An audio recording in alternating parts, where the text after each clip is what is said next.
पलूस येथे होऊ घातलेल्या नगर परिषद सार्वत्रिक निवडणूक 2025च्या अनुषंगाने प्रचाराच्या अंतिम दिवशी आमदार डॉक्टर विश्वजित कदम यांच्या नेतृत्वाखाली राष्ट्रीय काँग्रेसच्या उमेदवारांच्या प्रचारार्थ भव्य रॅली व प्रचार सांगता सभा उत्साहात पार पडली।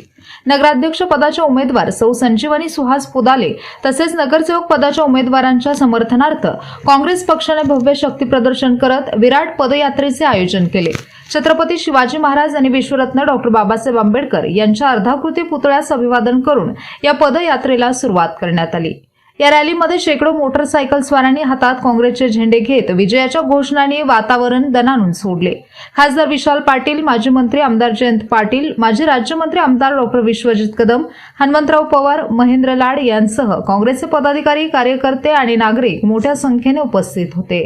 ही विराट रॅली आणि प्रचार सभा पाहण्यासाठी नागरिकांची मोठी गर्दी झाली होती, ज्यामुळे पलूस शहरात निवडणुकीचे वातावरण आणखी उत्साहपूर्ण झाले।